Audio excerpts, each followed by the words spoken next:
नमस्ते बच्चों, ये कहानी है सोने का अंडा देने वाली बत्तख की। एक गांव में एक किसान अपनी पत्नी के साथ रहता था। किसान को एक बत्तख मिली। उसी समय दोनों ने साथ मिलकर घर के आंगन में एक छोटा सा दड़बा बनाया और उसमें बत्तख को रख दिया। सुबह होने पर दोनों ने जब बत्तख के दड़बे में झांक कर देखा तो उनके आश्चर्य का ठिकाना न रहा। वहां एक सोने का अंडा भी पड़ा हुआ था। किसान ने अंडा उठा लिया। पत्नी ने उससे कहा कि वो उसे जौहरी के पास बेच आए। अगले दिन जब उन्होंने फिर दड़बे में झांका तो फिर से वहां सोने का अंडा पड़ा हुआ देखा। उन्हें समझते देर नहीं लगी कि उनके द्वारा पाली जा रही बत्तख एक चमत्कारी बत्तख है जो सोने का अंडा देती है। अब किसान अपने जीवन से संतुष्ट था, किंतु उसकी पत्नी लोभी प्रवृत्ति की थी। एक दिन वो किसान से बोली, आखिर कब तक हम रोज एक ही सोने का अंडा प्राप्त करते रहेंगे?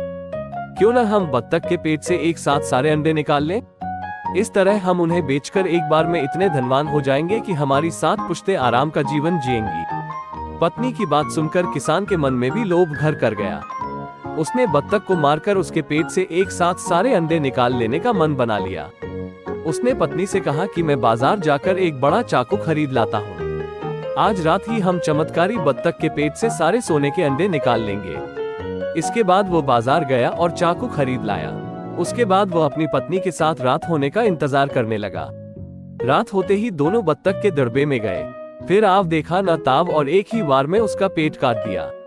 उसके बाद किसान और उसकी पत्नी ने उत्सुकता से बत्तख के पेट में देखा, लेकिन वो भीतर से सामान्य बत्तख की तरह ही थी।